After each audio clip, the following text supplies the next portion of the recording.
Hello friends आज हम electrostatics ए part का Coulomb's law topic Coulomb's law करने वाले हैं, जो कि बहुत ही इम्पोर्टेंट है। आपका मोस्टली 2 मार्क्स का आ जाता है ये बोर्ड एग्जाम में। सो फ्रेंड्स करते हैं कूलम्ब्स लॉ। आपको बहुत ही फेमस टॉपिक करा रहे हैं आज ये कूलम्ब्स एक साइंटिस्ट था फ्रेंड्स। कूलम्ब्स लॉ पहले इसकी डेफिनेशन करते हैं फ्रेंड्स, बहुत इम्पोर्टेंट टॉपिक है। क्या है? According to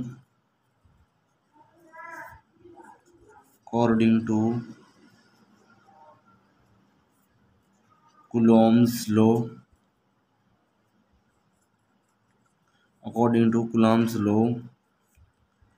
the electrostatics।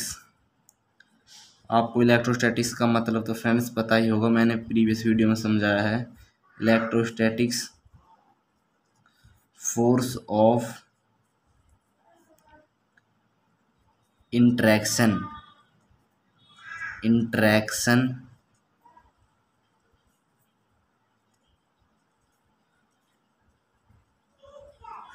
between two charges is directly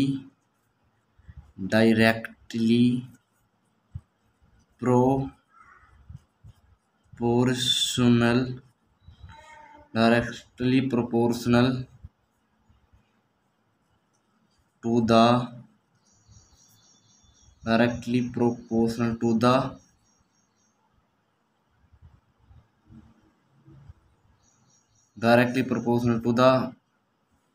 to the product of charge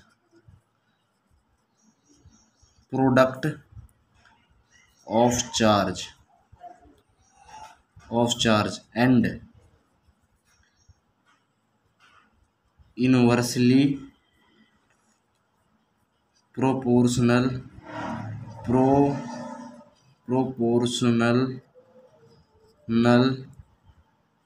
to the square of distance between them। Friends ये बिटवीन की शॉर्ट फॉर्म है, बिटवीन देम।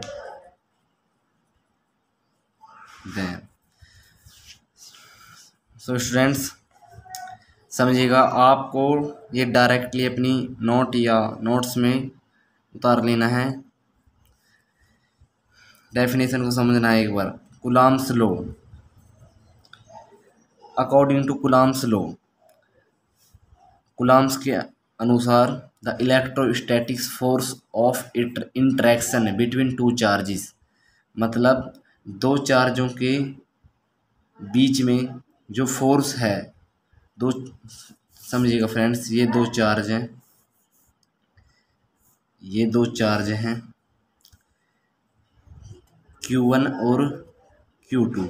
चार्ज को हमेशा हम Q से डिनोट करते हैं, व्यक्त करते हैं एक तरह से। A एंड B हम का पॉइंट मान लेते हैं। ये चार्ज इलेक्ट्रॉन भी होता है, प्रोटॉन भी हो सकता है। और R इनकी दूरी है फ्रेंड्स, R इनकी दूरी है। ओके, कहता है according to the Coulomb's law, electrostatic force of interaction between two charges is directly proportional to the product of charge and inversely proportional to the square distance between them। मतलब Coulomb's के अनुसार जो electrostatics force होता है, electrostatics force मतलब जो electron के बीच में जो फोर्स है, उनका इंट्रैक्शन, आपस में उनका खिंचाव, two charges is directly proportional to the product of charge and inversely proportional to the product of charge. मतलब क्या है, अगर ये चार्ज बढ़ेंगे तो उनका बीच में जो फोर्स है वो भी बढ़ जाएगा।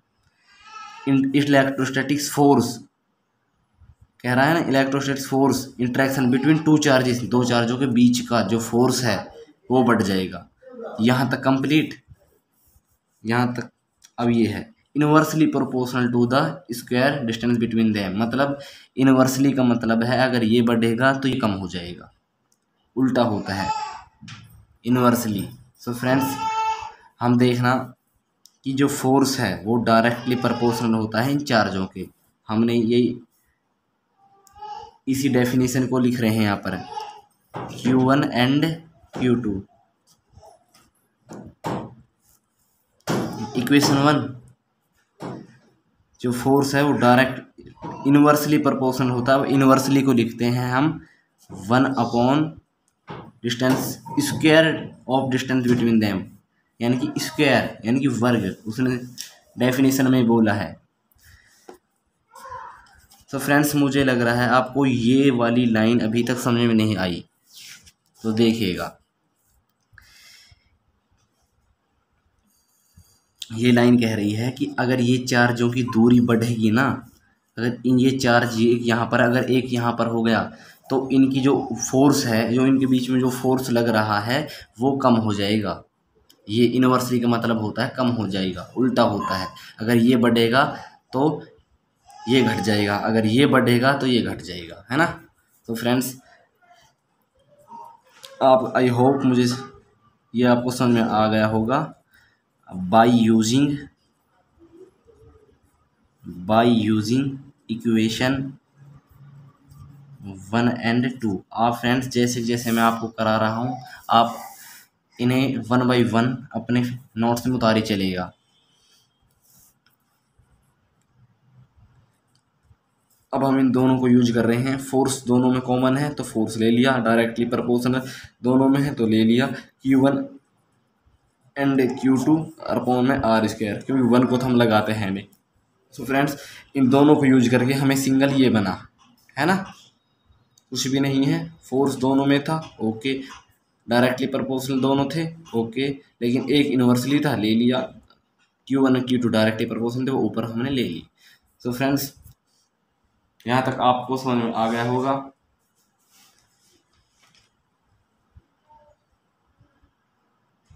आगे बढ़ते हैं। अब डायरेक्टली प्रोपोर्शनल, इस डायरेक्टली प्रोपोर्शनल को हटाने के लिए हमें एक के लेते हैं जो कि कांस्टेंट है, Q1 एंड Q2 ऐसे ही और R स्क्वायर भी ऐसे ही, है ना। सो यहाँ पर लिख देते हैं हेयर जो ये K है, K इज कूलोम्ब्स कांस्टेंट, यानी कि ये कांस्टेंट है, ये चर है एक तरीका से, है ना। आगे बढ़ते हैं फ्रेंड्स। जो K है उस K की वैल्यू होती है हमेशा, अभी याद कर लिएगा 1/4 पाई एप्सिलॉन नॉट, इसको हमेशा एप्सिलॉन नॉट बोलते हैं,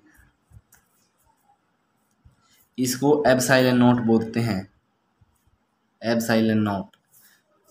आपको एक तो ये अभी याद कर लेना है, आपको पता है जो चीज़ मैं रेक्टेंगल के अंदर बना देता हूँ वो बहुत ही इंपॉर्टेंट होती है। तो कंप्लीट क्या प्राप्त होगा हमें, K की जगह हम ये लिख रहे हैं 1/4 पाई एप्सिलॉन नॉट, इसे एप्सिलॉन नॉट बोलते हैं और इसकी एक अपनी पर्सनल वैल्यू होती है Q1 Q2 अपॉन के R स्क्वायर। तो फ्रेंड्स यहाँ तक आपको समझ में आ गया होगा, है ना। अब यो एप्सिलॉन नॉट है, जो भी ये एप्सिलॉन नॉट है इसे E नॉट भी बोलते हैं और कहीं पर एप्सिलॉन नॉट भी बोलते हैं। ये क्या है ना, ये इलेक्ट्रिकल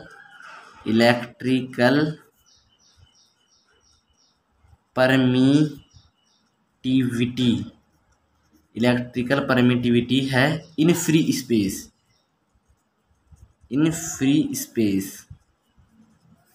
ये इलेक्ट्रिकल परमिटिविटी है इन फ्री स्पेस में, ओके।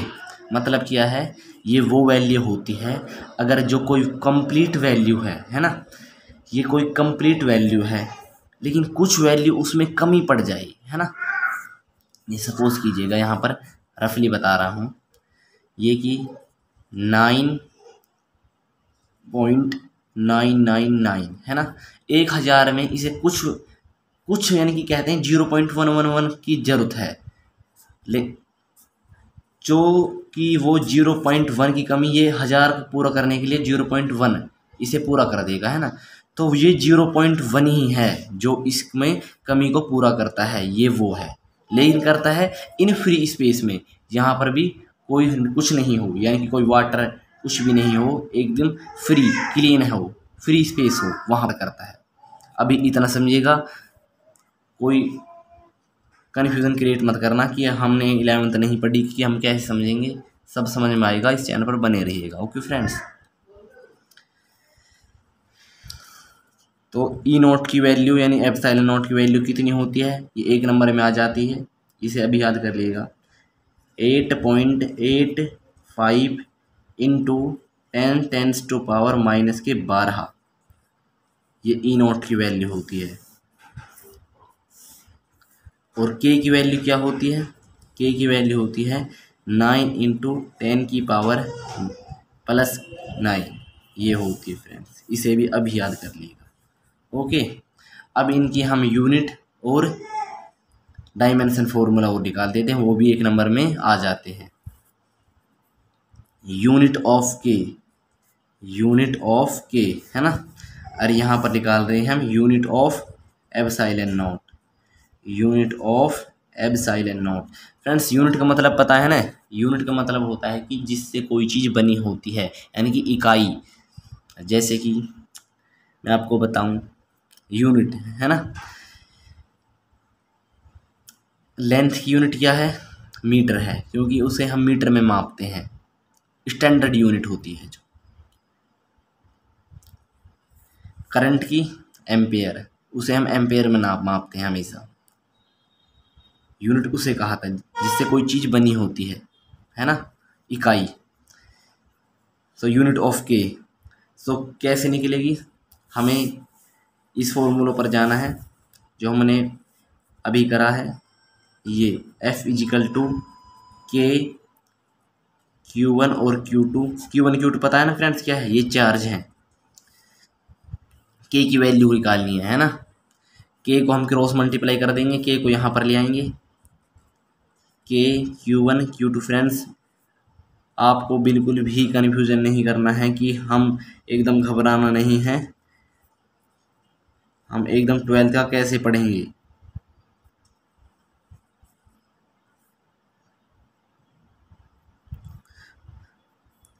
तो के को यहीं पर रहने देते हैं, इसे ये गुना में है तो भाग में आ जाएंगे, Q1 और Q2। तो फ्रेंड्स, एफ की फोर्स की यूनिट क्या होती है, हम आपको इसकी एकदम बेसिक एक वीडियो, सेपरेट वीडियो बनाएंगे इन सब चीज़ की यूनिट और इकाई मतलब क्या क्या होती हैं, किसकी यूनिट क्या है। लेकिन अब हम बता रहे हैं फोर्स की न्यूटन होती है। आर, आर जो कि एक लेंथ है, लेंथ को किस में मापते हैं हम, लेंथ की यूनिट क्या होती है, मीटर होती है, लेकिन मीटर की स्क्वायर है, ऑलरेडी स्क्वायर चढ़ा देंगे। चार्ज की, चार्ज की क्या होती है, कूलाम होती है। तो फ्रेंड्स, के एन एम की दो, यहाँ पर ये नीचे अगर ऊपर जाएगा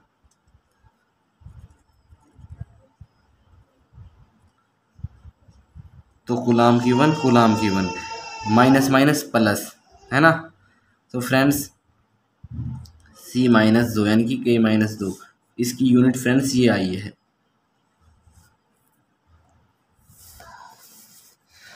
अब ई नोट की देखते हैं हम, F equal to 1/4 pi epsilon naught. Friends, मैं आपको एक और रिलेशन बता देता हूँ। जो फ्रेंड्स हमारा 1/4 पाई एप्सिलॉन नॉट है, ये के बराबर होता है, और के हमारा होता है 9 इंटू 10⁻⁹, है ना। ये रिलेशन आपको याद रखना है, ये तीनों एक दूसरे के बराबर होते हैं, Q1 और Q2 आर स्क्वायर। तो फ्रेंड्स देखिएगा, ये तो कांस्टेंट है, कांस्टेंट की कोई यूनिट नहीं होती, हमें ई नॉट की निकालना है।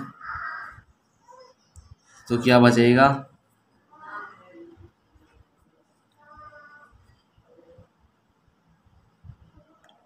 Q1 Q2 ई नॉट और आर स्क्वायर, क्रॉस मल्टीप्लाई करेंगे। आपको मैं बेसिक तरीके से बता रहा हूँ, नहीं फ्रेंड्स ये कोई नहीं बताता, क्योंकि 12th क्लास में ये चीज़ें अच्छी नहीं है इतना बेसिक बताना।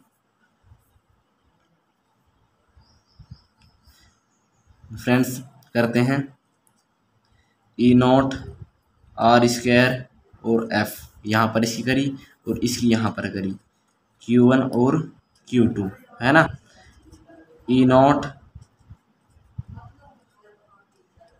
Q2 into F R2। तो फ्रेंड्स देखिएगा, Q एक चार्ज है, चार्ज की यूनिट क्या होती है, कूलाम, है ना, और इसकी भी कूलाम यहाँ पर रहेगा ये, क्योंकि इसकी एक पावर है, लिखते भी नहीं, नहीं भी लिखते, डायमेंशन में ना यूनिट में हम लिख देते हैं। फोर्स की यूनिट होती है न्यूटन, आर जो कि लेंथ है, लेंथ की यूनिट होती है मीटर, लेकिन स्क्वायर है तो स्क्वायर ऑलरेडी चढ़ जाएगा। अगर हम एन को ऊपर लाएंगे, इसके पास एक है, तो कभी भी ऐसे मैथ में हम पढ़ेंगे कि अगर जैसे कि एक्स है, अगर हम इस एक्स को ऊपर लाएंगे तो ये एक्स ऐसे हो जाएगा, इनवर्स में हो जाता है ना। ऐसे ही एन को ऊपर लाएंगे तो n-1 हो जाएगा, और m है m-2 हो जाता, अगर 3 है तो m-3 हो जाता है ना। तो गुलाम की 1 यानी कि गुलाम की 2 हो जाएंगी। सो फ्रेंड्स इसकी यूनिट ये आ गई, एप्सिलॉन नॉट की यूनिट ये और के की यूनिट ये, है ना। अब डायमेंशन फॉर्मूला और बच रहा है, जो कि हम इसे अभी कर देते हैं।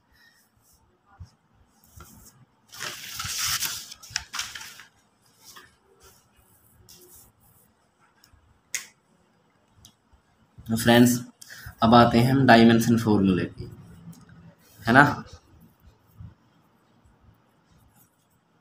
डायमेंशन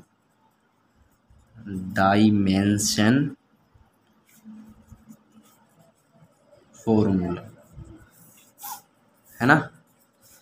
डायमेंशन फॉर्मूला ई नोट का निकालते हैं सबसे पहले। जो हमारे पास वो मेन फॉर्मूला है वो क्या है, एफ इजिकल टू यानी फोर्स इजिकल टू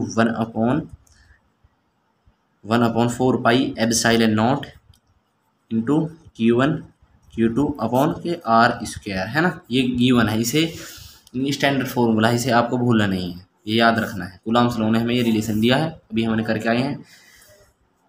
तो ई नोट की निकालनी है ना, वही क्रॉस मल्टीप्लाई, ये तो कांस्टेंट है लेकिन कर देते हैं फिर भी हम। अगर हम इसे हटा कर लिखते हैं, 4 पाई को हटा देते हैं, क्योंकि इसका कोई डायमेंशन ना ही कोई यूनिट होता है। Q1 Q2 ई नॉट के आर स्क्वायर। फ्रेंड्स देखते हैं,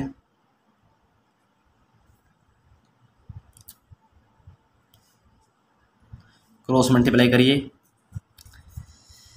F E naught R square, यहाँ पर 1 है, कुछ नहीं है, तो इसकी करेंगे Q1 और Q2। ई नॉट की निकाल रहे हैं, ई नॉट को वही रहने देंगे और सबको डिवाइड में ले आएंगे।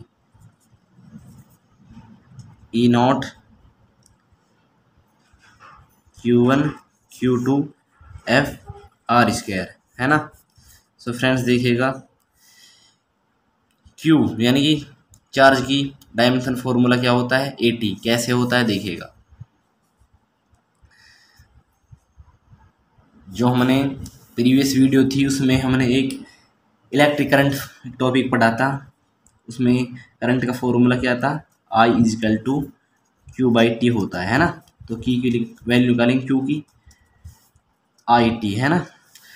अब I का जो डायमेंशन है वो एम्पियर है, T का T होता है, तो Q का हम डायमेंशन कंप्लीट AT ही तो बोलेंगे, है ना। तो फ्रेंड्स देखिएगा, Q का AT आ गया और इसका भी AT आ गया। फोर्स का जो डायमेंशन फॉर्मूला है वो न्यूटन होता है, नहीं नहीं नहीं, जो उसका डायमेंशन फॉर्मूला है, यूनिट तो न्यूटन होती है, जो डायमेंशन फॉर्मूला है वो होता है ML T-2। फ्रेंड्स ये कैसे आया है, अगर मैं अभी बताऊंगा तो वीडियो लेंथी हो जाएगी। सो फ्रेंड्स मैं आपको इसके ऊपर एक प्रीवियस वीडियो बता रखी है ऑलरेडी, उसे देखिएगा। हर एक का मैंने डायमेंशन फॉर्मूला बताया बेसिक से ही कंप्लीट। इसे फ़िलहाल याद रखिएगा अभी से ही कि फोर्स मतलब फोर्स का डायमेंशन फॉर्मूला ये कैसे आया, ये तो मैंने पिछली वीडियो में बता रखा है ऑलरेडी। लेकिन अब आपको अगर नहीं भी पता है तो याद कर लीजिएगा, अभी फोर्स का डायमेंशन फॉर्मूला होता है ML T-K2, ML T-K2 है ना। तो आर यानी कि एक लेंथ है, लेंथ, सो इसका डायमेंशन होता है L/2 है ना, लेंथ। तो फ्रेंड्स आपको एक बात बताना चाहता हूँ मैं, डायमेंशन का मतलब आपको पता भी है क्या होता है। डायमेंशन का मतलब होता है कि उस कुछ कोई भी क्वांटिटी हो उसका एक स्ट्रक्चर, यानी कि उसमें कितनी लेंथ है, कितनी उसमें समय है, कितना टाइम है, कितनी चौड़ाई है ना फ्रेंड्स। उसके एक तरह से स्ट्रक्चर क्या क्या क्या है उसमें, यानी कि मीटर है, लेंथ है, टाइम है, करंट है, उसको में जो जो क्वांटिटी है वो सब शो कर देता है डायमेंशन में, बस सिर्फ और सिर्फ। सो ई नोट की कंप्लीट डायमेंशन फॉर्मूला निकल कर आया। ए की दो, यानी कि एक 1 है और एक 1 है, ए 2 हो गया, ए की 2 और टी की 2, और इसी तरीक़ा से एम एल की 1, एल की 2, सो एल की 3 और T-2 है ना। सो फ्रेंड्स ई नोट की कंप्लीट आई हमारे पास। एम की 1 यहाँ पर प्लस है तो ऊपर जाके माइनस को, मैंने आपको बताया अभी, और एल की भी 3, एल की भी 3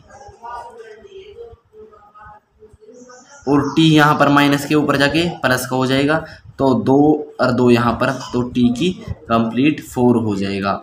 और फ्रेंड्स ए की ऑलरेडी 2 है, तो हमने कंप्लीट पाया ई नोट का डायमेंशन फॉर्मूला ये होता है। अभी आपको ये याद भी आना चाहिए, और उससे बेहतर है कि आप इसे निकालना भी सीख लीजिएगा, प्रैक्टिस करिएगा, 2-3 बार आपको आ जाएगा, कोई हार्ड चीज़ नहीं है। तो फ्रेंड्स अब डायमेंशन फॉर्मूला ई का निकल गया है, तो के का रह रहा है ओनली, के का भी हम निकाल लेते हैं, तो इसी रिलेशन से निकालेंगे। F = K(Q1Q2)/R² है ना। वही क्रॉस मल्टीप्लाई,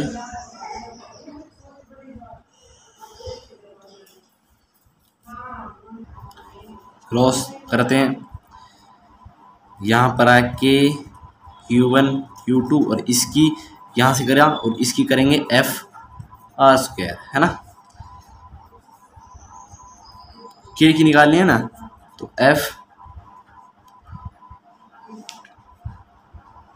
सो फ्रेंड्स के यहीं पर है, F R की 2 और Q1 Q2 को हम नीचे ले आएंगे, Q1 और Q2 को नीचे ले आएंगे है ना। तो फ्रेंड्स फोर्स का डायमेंशन फॉर्मूला मैंने आपको बताया है, अब फिलहाल इसे याद कर लीजिएगा। इस वीडियो को देखने के बाद उस वीडियो को देखना फ्रेंड्स। फोर्स का डायमेंशन फॉर्मूला होता है ML T-K2 और इसका L की 2 और इसका होता है AT फ्रेंड्स देखिएगा, ML T-K2, L की 2, यहाँ पर A की 2 और T की 2 फ्रेंड्स। तो फ्रेंड्स हालांकि ये भी है इसका डायमेंशन, अगर हम इसे और थोड़ा स्टैंडर्ड बनाते हैं तो M को नीचे ले आएंगे, M को नीचे ले आएंगे तो माइनस का होगा क्योंकि वो वहाँ पर प्लस का है, M-1 है ना। यहाँ पर एक L और 2 L यानी कि L की 3, इस L की 3 को नीचे लेकर आएंगे तो L की -3, L-3 है ना। फिर T यानी कि इसे T को नीचे लेकर आएंगे तो ये प्लस हो जाएगा, और प्लस का ऑलरेडी यहाँ पर है। सो देखिएगा फ्रेंड्स मैं आपको एक बार बता ही देता हूँ, M यहाँ पर 1 है, ये उन बच्चों के लिए जिनके पास अभी नहीं होगा। m यहाँ पर 1 है, कुछ भी नहीं है तो इसके पास 1 है। m यहाँ पर 1 है और l की 1, l की 2 यानी कि l की 3 है और t माइनस के 2 है ना।